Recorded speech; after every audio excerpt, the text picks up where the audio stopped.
This is a review of the TRENDnet AC1750 wired and wireless router. The video part of this review is likely to be fairly short because there's just not a whole lot I can say in the video.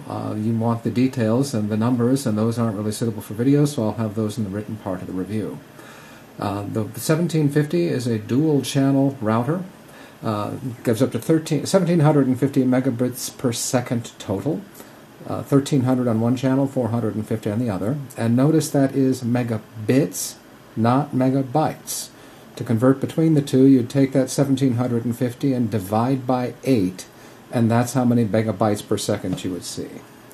The features, according to the side of the box, are that it has the dual band, as we said, pre-encrypted for your convenience, so you can create an isolated guest network, one-touch network connections, gigabit wired ports, a USB port so that you can put a USB drive or flash drive with files on it and share those files out. And then it claims energy-saving technology, higher power amplifiers, and so on and so forth. The package included the TRENDnet router itself. It included a network cable, power adapter, and CD-ROM with a user's guide. The quick installation guide really was not much more than plug it in and run this wizard. So this is the TRENDnet device itself. It is currently up and running. It is connected to my cable modem. It currently has something on the order of 3 wired connections out, as well as the cable modem in. So this is currently running the wired connections on a media PC that I currently have set up, running the Plex media server. It is also have a wired connection to my primary PC, as well as a wired connection over to my entertainment center, where I have my television, Blu-ray player, and my Fire TV all plugged into the wired part.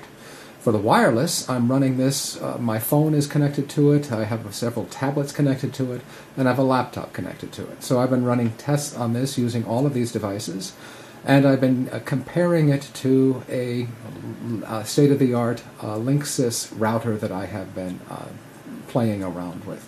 Again, I'll have all the numbers for you in the written part of the review. What I can say is this one is a full-featured modem, a router rather. It has everything that that most of us need, and probably some things that most of us don't need.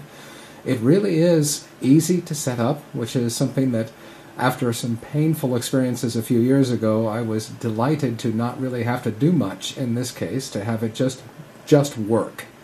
And it is fast. The numbers, it's difficult to compare one router to another because conditions can change at the drop of a hat, but the numbers I was getting between the two routers were comparable. And again, I'll have the full details in the written part of this review.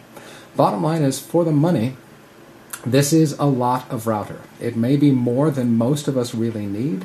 In my case, because I have a media server, I really do need this kind of connectivity, particularly with all the devices I'm trying to run. One other note while I think about it, some modems and routers tend to run fairly hot.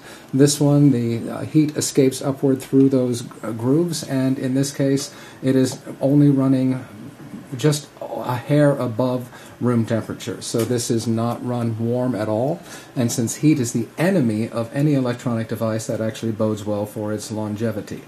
I've only had the router for a couple of weeks, and so I cannot testify that it'll operate for years, but for these 2 weeks anyway, it's been terrific. Given the price and given what you're getting for the price, this is a competitive router and I can recommend it.